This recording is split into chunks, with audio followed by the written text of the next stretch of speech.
Um povo escolhido.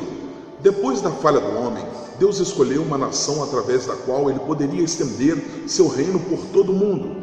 Deus levantou a Abraão como homem de quem esta nação descenderia. Ele fez muitas promessas acerca da nação de Israel e seu papel na extensão do reino de Deus por todo o mundo. Você pode ler a história de Abraão e as promessas dadas a ele e à nação de Israel, em Gênesis, do capítulo 12 ao capítulo 25.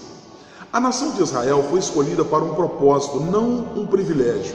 Eles não foram escolhidos porque eles eram melhores que as outras nações ou porque Deus os amava mais. Foi uma escolha de responsabilidade. Essa responsabilidade era estender o reino de Deus por toda a terra. Deus deu as leis do reino à nação de Israel. Muitas dessas leis estão registradas no livro de Êxodo. Reis terrenos foram estabelecidos depois para ajudar a governar o reino de Deus. 1 Crônicas, capítulo 28, verso 5.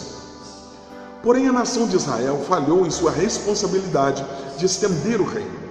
Vez após vez, a nação pecava e se voltava aos deuses falsos. Você pode ler exemplos de seus fracassos no livro de Juízes, no Antigo Testamento. Deus comparou a nação de Israel a uma vide no mundo natural. Israel foi escolhido para dar o fruto do reino de Deus.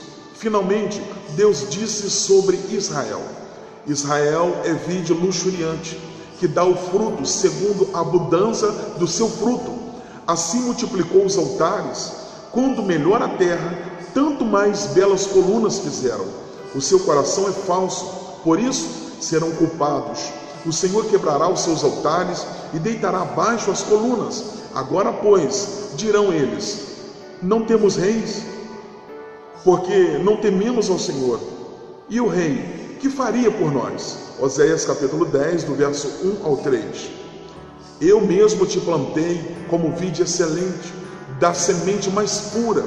Como, pois, te tornaste para mim uma planta degenerada, como de vide brava? Jeremias capítulo 2, verso 21.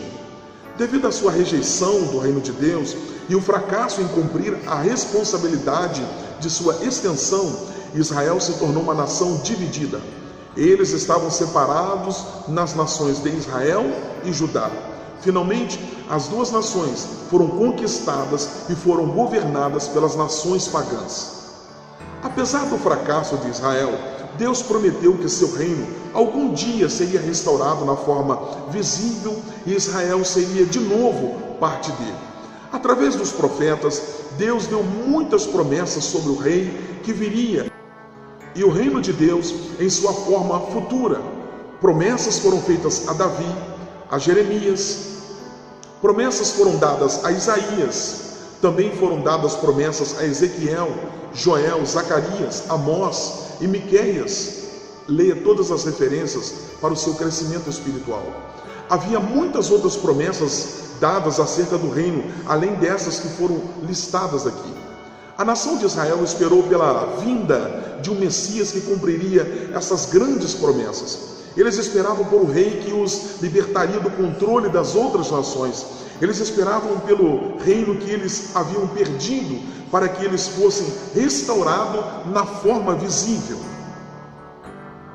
O reino passado, o Novo Testamento. Há um versículo-chave que une os relatos do Antigo Testamento e do Novo Testamento sobre o reino de Deus. A lei e os profetas vigoraram até João. Desde esse tempo vem sendo anunciado o evangelho do reino de Deus, e todo homem se esforça por entrar nele. Lucas capítulo 16, verso 16. As profecias do Antigo Testamento predisseram a vinda do rei e do seu reino aqui nesta terra. O Novo Testamento cumpriu essas predições. A lei do Antigo Testamento estabeleceu os fundamentos para os princípios do Novo Testamento, que governaria a vida no reino. Quando Jesus veio, ele não anulou a lei, porém a cumpriu e estendeu os princípios do reino sobre esse fundamento. Quando João Batista alçou a sua voz no deserto da Judéia e anunciou: o reino dos céus está perto, ele usou palavras que eram comuns em seus dias. Essas palavras foram compreendidas pela nação de Israel. pois a esperança do reino prometido e de seu rei queimava no coração de cada judeu. Mateus capítulo 3, do verso 1 ao 3.